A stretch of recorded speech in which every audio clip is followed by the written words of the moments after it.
Hello everyone, అందరూ ఎలా ఉన్నారు? Welcome back to Vani Reddy stories. మనము నార్మల్గా ఇప్పుడు mutual funds, stocks, index funds ఇవన్నీ చూసామండి. మనము ఎందులో ఇప్పుడు ఇంట్రాడే కాకోకుండా వేటిల్లో మనకు బెటర్గా ఉంటుంది. స్టార్టింగ్లో ఫ్రెషర్గా మనం వచ్చినప్పుడు మార్కెట్లోకి మనకి ఏది బెటర్, ఎలా చూస్ చేసుకుంటే ఏ వేలో మనం ఇన్వెస్ట్ చేస్తే మనకి మంచి ప్రాఫిట్స్ వస్తాయి అనే దాని గురించి తెలుసుకుందామండి. మెయిన్గా మనకి మ్యూచువల్ ఫండ్స్, స్టాక్స్ లాగే ఇప్పుడు ఇక్కడ కూడా ఒకటి ఉంది. అది వచ్చేసి ఏంటంటే ఈటీఎఫ్. అసలు ఈటీఎఫ్ అంటే ఏంటి? ఎక్స్చేంజ్ ట్రేడెడ్ ఫండ్ అనమాట. అది ఎలా చేస్తాం, అసలు మ్యూచువల్ ఫండ్స్కి దీనికి ఉన్న మనకు బెనిఫిట్స్ ఏంటి, దీంట్లో చేయడం వల్ల మనము ఎలా బాగా సర్వైవ్ అవ్వచ్చు దానికంటే బెటర్గా. ఫస్ట్ మార్కెట్లోకి వచ్చిన వాళ్ళకి ఎందుకు మ్యూచువల్ ఫండ్స్కి వెళ్ళమని చెప్తాము. మ్యూచువల్ ఫండ్స్లో మనకి ఏ ఆప్షన్స్ ఉంటాయి, ఈటీఎఫ్లో ఏ బెనిఫిట్స్ ఉంటాయి, దానికి దీనికి కంపేర్ చేసుకొని మనం ఎప్పుడైతే కనుక మన వేలో మనము ఆలోచించే విధానం కానీ, మన అనాలిసిస్ కానీ, మనం చేసే స్టాక్స్, మనం కొనే స్టాక్స్ కానీ ఏ విధంగా చేస్తే మనకి ఎందులో మంచి బెనిఫిట్ వస్తుంది అనే దాని గురించి ఇప్పుడు మాట్లాడుకుందాము. ఇక్కడ మీరు కానీ చూస్తే కనుక ఈటీఎఫ్ అంటే ఎక్స్చేంజ్ ట్రేడెడ్ ఫండ్. మనకు అందరికీ తెలిసిందే కదా. అసలు నిఫ్టీ 50 అంటే ఏంటి, సెన్సెక్స్ అంటే ఏంటి, నిఫ్టీ నెక్స్ట్ 50 అంటే ఏంటి, వీటిని మనం ఎలా నార్మల్గా ప్రతి ఒక్కరూ ఫస్ట్ మనము మార్కెట్లోకి రాకముందే వీటి గురించి తెలుసుకొని ఉంటాము. ఫస్ట్ అసలు నిఫ్టీ 50 అంటే ఏంటి, మన ఇండియాలో ఉన్న ఫస్ట్ టాప్ 50 కంపెనీస్లో మనం ఇన్వెస్ట్ చేస్తున్నట్లు. అదే సెన్సెక్స్ అంటే ఫస్ట్ 30, సెన్సెక్స్ అంటే 30 కంపెనీస్. అదే నెక్స్ట్ 50 అంటే ఫస్ట్ ఉన్న 50 కాకుండా నెక్స్ట్ 50లో మనము ఇన్వెస్ట్ చేస్తాం అన్నట్టు. ఇప్పుడు ఈటీఎఫ్ అంటే ఈటీఎఫ్లో ఏమేమి ఉంటాయి, ఈటీఎఫ్కి అసలు ఇండెక్స్ ఫండ్స్, ఈటీఎఫ్ మ్యూచువల్ ఫండ్స్కి, తర్వాత స్టాక్కి ఏంటి డిఫరెన్స్, అసలు స్టాక్ అంటే ఏంటి. స్టాక్ అంటే ఓన్లీ ఇప్పుడు సపోజ్ ఐటీసీ తీసుకోండి, లేదంటే రిలయన్స్ తీసుకోండి. ఓకే, ఒక స్టాక్లో మనం కొంటే అది ఎప్పుడు కూడా ఒకే స్టాక్లో ఇన్వెస్ట్ చేయకూడదు, లేదు ఒకే సెక్టార్లో ఇన్వెస్ట్ చేయకూడదు. మనము ఒక 20,000 ఇన్వెస్ట్ చేస్తున్నాము అంటే మీరు ఒక 20,000 షేర్స్ అంటే 20,000 రూపీస్కి మీరు షేర్స్ కొనుక్కుంటున్నారు అంటే ఒక 5,000 ఒక సెక్టార్లో పెట్టుకోండి, ఒక కంపెనీ మీద పెట్టుకోండి, లేదు ఇంకొక దాంట్లో పెట్టుకోండి. ఎందుకంటే ఇప్పుడు టాటా ఉన్నాడు, ఇన్ని రోజులు రతన్ టాటా ఉన్నాడు. ఇప్పుడు రతన్ టాటా తర్వాత వచ్చే వాళ్ళు కూడా రతన్ టాటా మాదిరిగే కంపెనీస్ రన్ చేస్తారా, ఆ వాల్యూ అలానే కొనసాగుతుందా అని మనం చెప్పలేము. లేదు ఇప్పుడు ముఖేష్ అంబానీ ఉన్నారు, రిలయన్స్ ఉంది, తను చేసినట్టే వాళ్ళ పిల్లలు కూడా చేస్తారా నెక్స్ట్? కాదు కదా. సో ఎవరు మార్కెట్ని మనం అంచనా వేయలేం కాబట్టి ఎప్పుడు ఒకే స్టాక్ మీద మనము ఇన్వెస్ట్ చేయకూడదు ఫస్ట్ ఆఫ్ ఆల్. తర్వాత ఇప్పుడు మనము నిఫ్టీ 50 తెలుసు, మనకు సెన్సెక్స్ తెలుసు, అలాగే నెక్స్ట్ 50 తెలుసు. సో ఇవన్నీ తెలిసిన తర్వాత ఇప్పుడు స్టాక్ అంటే ఏంటి, మ్యూచువల్ ఫండ్స్ అంటే ఏంటి, ఇండెక్స్ ఫండ్స్ అంటే ఏంటి. ఇప్పుడు స్టాక్ అంటే ఒకే కంపెనీ, ఆ టాటా కావచ్చు, లేదు రిలయన్స్ కావచ్చు, లేదు ఇంకొక ఫార్మా కంపెనీ కావచ్చు, అరబిందో కావచ్చు, లేదు రెడ్డి స్లాబ్ కావచ్చు, ఇలా ఒక్క కంపెనీని దాంట్లో ఉన్న స్టాక్ని స్టాక్ అంటాం అనమాట, దాని మీద ఇన్వెస్ట్ చేసేదాన్ని. అదే విధంగా ఇండెక్స్ ఫండ్స్ అంటే ఏంటి, ఇండెక్స్ ఫండ్స్ అంటే నిఫ్టీ 50 ఇండెక్స్ ఫండ్స్ అంటే ఒక్కటి కాకోకుండా ఒక బాస్కెట్లో ఇప్పుడు ఎగ్స్ ఉంటాయి, అన్నీ తీసుకెళ్ళి ఒకే దగ్గర పెడితే ఏమన్నా ఇదైతే అయినట్టు. ఇప్పుడు అలా కాకుండా మనము డిస్పర్సల్ లాగా చేసుకునేసి డిఫరెంట్గా పెట్టుకున్నాం అనుకోండి, కొన్ని కలిపి ఒక దాంట్లో పెడితే ఒకవేళ మిగిలినవైనా మనకి మిగులుతాయి అన్నట్టు కదా. సో ఇలా ఇప్పుడు ఇక్కడ టాప్ 50 కంపెనీస్ ఒక దాంట్లో మనం ఇన్వెస్ట్ చేసామనుకోండి, మొత్తము ఏది మనకు అక్కడ కావాలంటే అక్కడ ఇన్వెస్ట్ చేసుకోవచ్చు. ఇది వచ్చేసి మనకి ఇండెక్స్ ఫండ్స్ అనమాట. సో ఈటీఎఫ్లో ఉండవా అంటే ఈటీఎఫ్లో కూడా స్టాక్స్ ఉంటాయి, మ్యూచువల్ ఫండ్స్ ఉంటాయి, ఇండెక్స్ ఫండ్స్ ఉంటాయి, ఇలా ఉంటాయి అన్నమాట. సో ఇక్కడ మనకి ఏంటి బెనిఫిట్, మనము చేసే విధానం మనం ఎలా చేసుకుంటే మనకి ఈటీఎఫ్లో ఫస్ట్ మార్కెట్లోకి ఎంటర్ అయిన వాళ్ళకి ఎందుకు మ్యూచువల్ ఫండ్సే కరెక్ట్ అంటారంటే మీకు రాగానే తెలియదు ఇక్కడ ఎలా చేయాలి ఏంటి అనేది, మీకు ఐడియా ఉండదు.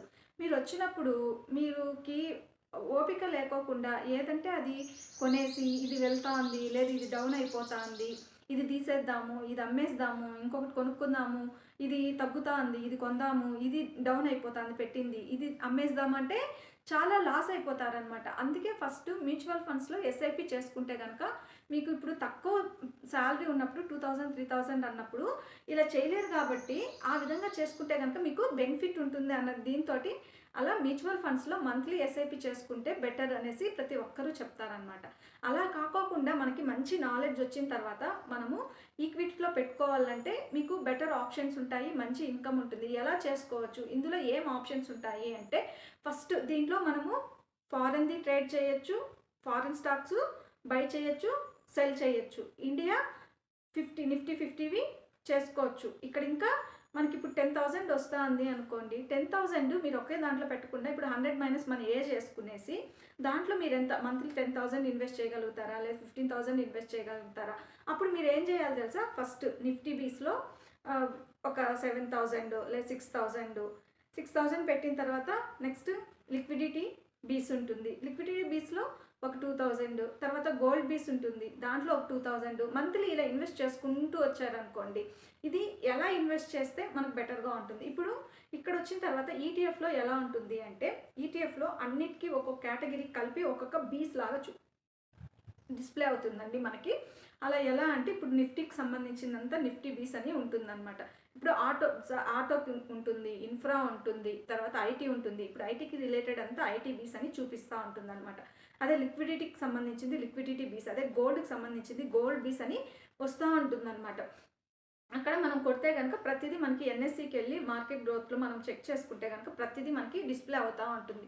ఇక్కడ మనం ఎలా చెయ్యొచ్చు అంటే, ఇక్కడ మీరు లాంగ్ టర్మ్ అయినా పెట్టచ్చు, లేదనుకో మీరు ఇక్కడ డైలీ ట్రేడ్ కూడా మీకు నాలెడ్జ్ ఉంటే కనుక ఇక్కడ డైలీ ట్రేడ్ కూడా చేసుకోవచ్చు. ఒక్కటి మనం గుర్తు పెట్టుకోవాల్సింది ఎప్పుడు ఏంటి అంటే, మనకి డైలీ ట్రేడ్ చేస్తున్నప్పుడు కానీ ఈక్విటీస్లో మాత్రమే, ఇది ఎక్స్చేంజ్ ఈటీఎఫ్లో మాత్రమే చేయగలమండి. ఈటీఎఫ్లో మీరు ఎక్స్చేంజ్ ట్రేడెడ్ ఫండ్ కాబట్టి దీంట్లో మాత్రమే మనము ఆ విధంగా చేయగలం అనమాట. సో ఇక్కడ ఏంటి అంటే మనకున్న బెనిఫిట్, మీరు ఒక లంసంగా అమౌంట్ ఒక దాని మీద పెట్టారు. ఎప్పుడు కూడా ఈ దేంట్లోకి వెళ్ళినా కూడా మీరు ఒకే దాని మీద ఇన్వెస్ట్ చేయకూడదు. మీరు 20,000 ఇన్వెస్ట్ చేయాలని అనుకుంటున్నారు, ఒక దాంట్లో 4,000 పెట్టండి, ఇంకొక దాంట్లో 6,000 కొనుక్కోండి షేర్స్. ఇప్పుడు డిఫరెంట్ సెక్టార్స్ ఉంటాయి. ఐటీ సెక్టార్ ఉంటుంది, నిఫ్టీ 50 ఉంటుంది, అదేవిధంగా ఆటో ఉంటుంది, అదేవిధంగా ఇన్ఫ్రా ఉంటుంది, అదేవిధంగా ఫార్మా ఉంటుంది. ఇలా డిఫరెంట్గా ఉన్నప్పుడు మీరు అనాలిసిస్ చేసిన తర్వాత మీకు ఏది బెటర్గా ఉంది, మీరు ఇప్పుడు ఏదన్నా ఇప్పుడు ఫార్మాలో చేస్తున్నారు అనుకోండి, ఫార్మా బీస్లో దానికి మీరు ఓన్లీ ఒక కంపెనీ కాదు, ఫార్మా రిలేటెడ్ అన్ని కంపెనీస్లో మీరు ఇన్వెస్ట్ చేస్తున్నట్లు అనమాట అక్కడ.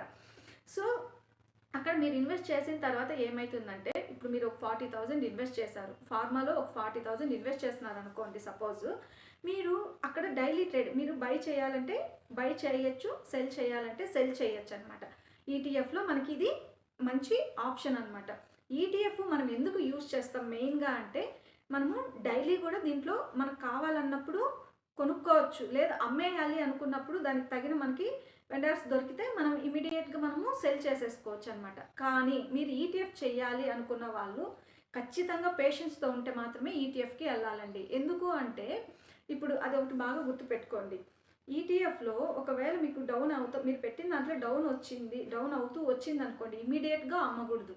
ఇమీడియట్గా అమ్మేస్తే చాలా లాస్ అయిపోతాము. అందుకోసమే ఈటీఎఫ్స్కి వీలైనంత వరకు తక్కువగా స్టార్టింగ్ వచ్చిన వాళ్ళకి వెళ్ళొద్దని చెప్పడానికి రీజన్ అనమాట.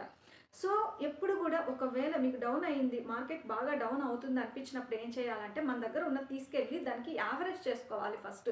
దాని దగ్గర 2,000 3,000 ఇంకా యావరేజ్ చేసుకుంటూ ట్రై చేస్తూ వస్తే, ఒకవేళ 1 వీక్కో 10 డేస్కో మళ్ళీ అది డబుల్ అయ్యే ఛాన్సెస్ ఉంటాయి. లేదు 20% పెరగచ్చు, లేదు 30% పెరగచ్చు. అప్పుడు మీరు అమ్ముకోవచ్చు. ఇప్పుడు మీరు 10,000 పెట్టారు, మీకు 7,000 8,000 వచ్చింది, మీరు అమ్ముకోవచ్చు.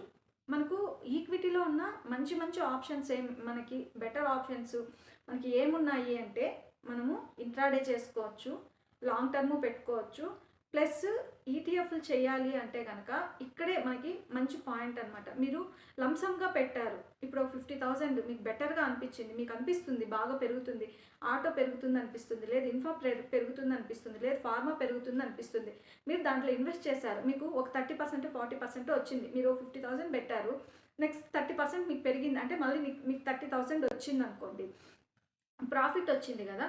మీరు ఇమీడియట్గా అయినా మీకు కావాలి అనుకుంటే సెల్ చేసేసి ఆ ప్రాఫిట్ని తీసేసుకోవచ్చు. ప్రాఫిట్ తీసుకొని మీరు ఏం చేయొచ్చు, మళ్ళీ ఇంకొక దాంట్లో పెట్టచ్చు. లేదు మీ అవసరానికి ఈ 30,000 తీసేసుకొని మీ అవసరానికి వాడుకొని తర్వాత ఆ 50,000 మళ్ళీ వేరే దాంట్లో పెట్టచ్చు, లేదు మీకు ఇంకా నమ్మకం ఉంది అందులోనే పెట్టుకోవచ్చు. ఇలా మనకి మంచి ఆప్షన్స్ ఇచ్చేది ఏది అంటే ఈటీఎఫ్ అండి. అందుకోసమే ప్రతి ఒక్కరూ ఈటీఎఫ్ అనేది స్టార్టింగే వెళ్ళొద్దండి. మీరు ఇలా ట్రేడ్ చేయాలి అంటే నాలెడ్జ్ లేకుండా వెళ్తే లాస్ అయిపోతారు. అది కూడా ఓపిక ఉండాలన్నమాట. వెళ్ళిన తర్వాత ఇమీడియట్గా డౌన్ఫాల్ అవుతుంది అనేసి మనము తీయకూడదు, దాన్ని యావరేజ్ చేసుకోవాలి. కానీ ఇక్కడ ఇంకొకటి గుర్తుపెట్టుకోండి, ఎప్పుడు ఒకే దాంట్లో పెట్టకూడదు. ఇప్పుడు నేను అన్నట్లు నిఫ్టీలో పెట్టారు, తర్వాత ఐటీబీస్లో కొంచెం పెట్టండి, తర్వాత ఫార్మా బీస్లో పెట్టండి, మీకు అంటే ఏది మంచిగా అనిపిస్తుంది, తర్వాత ఆటోలో పెట్టండి, తర్వాత రియాలిటీలో పెట్టండి, రీటైల్లో పెట్టండి. ఇలా డిఫరెంట్ డిఫరెంట్ ప్లాట్ఫామ్స్ చూస్ చేసుకోండి మీకు ఏది బెటర్గా ఉంది అనేది.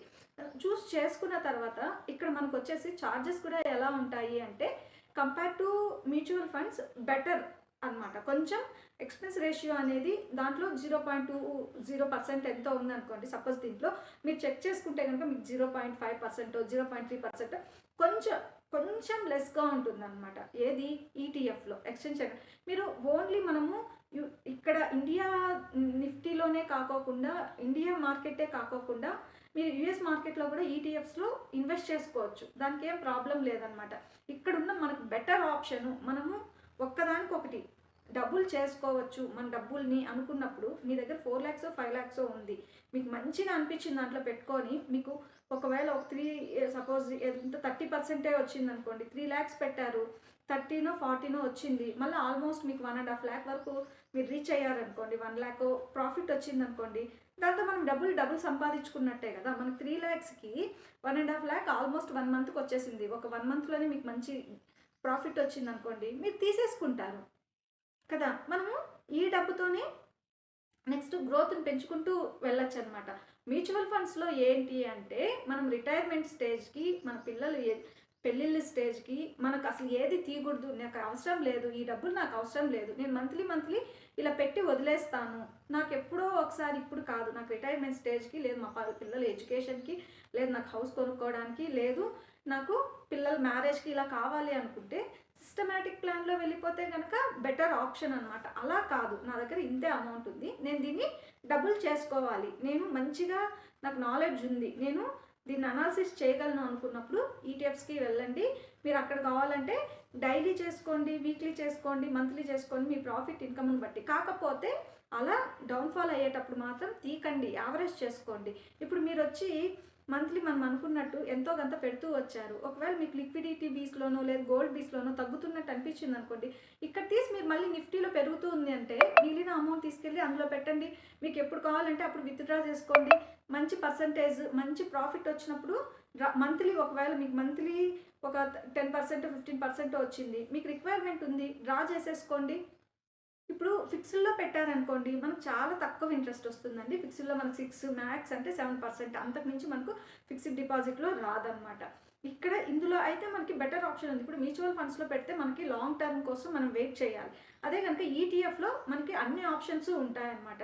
లాంగ్ టర్మ్ పెట్టుకోవచ్చు, లేదు మనం షార్ట్ టర్మ్ పెట్టుకోవచ్చు, లేదు 1 weekకి మనం చేయాలంటే చేయొచ్చు. ఇక్కడ ఉంది కదా ఆప్షన్ అని, ఇక్కడ మనం తొందరపాటు పడతామన్నమాట. ఎప్పుడు కూడా మనము డౌన్లోకి వెళ్తున్నా కూడా మార్కెట్ అవి డ్రా చేస్తే మనం లాస్ అయిపోతామండి, సెల్ చేసేస్తున్నామంటే.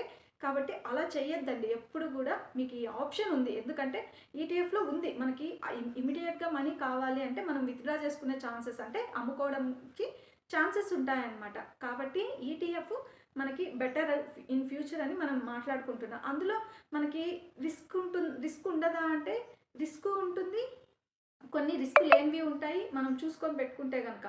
ప్లస్ ఎలా ఇన్వెస్ట్ చేయాలి, ఫస్ట్ ఈటీఎఫ్స్లో ఎలా మనం చూస్ చేసుకోవాలి అంటే లార్జ్ వాల్యూమ్స్, అంటే మనం చెక్ చేసుకుంటే అక్కడ లార్జ్ వాల్యూమ్స్ అనేది మనకు కనిపిస్తుంది, అది ఏది బెటర్గా ఉంది అనేది మనం చెక్ చేసుకోవడానికి అదనమాట. అందులో మనం చూసుకునేసి మీరు ఏదైతే బెటర్గా ఉంది అనిపిస్తుందో అందులో కానీ ఇన్వెస్ట్ చేసుకున్నారనుకో, మంచి మనము ఎవ్రీ మంత్ రిటర్న్స్ కావాలా అనుకున్న వాళ్ళైతే కనుక దానికి డబుల్.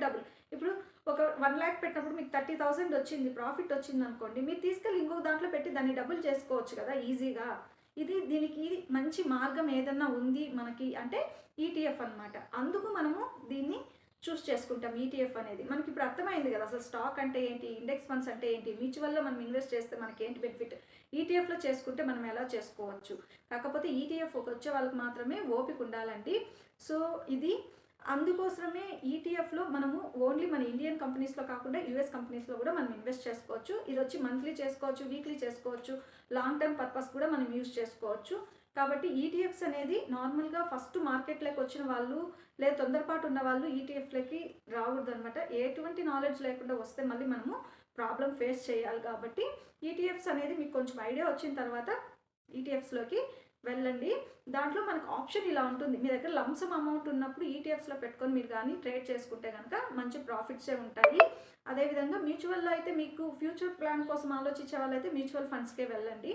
ఇదన్నమాట ఇవాళ మన వీడియో ఇన్ఫర్మేటివ్గా అనిపిస్తే తప్పకుండా లైక్ చేసి సబ్స్క్రైబ్ చేసుకోండి. Thank you everyone.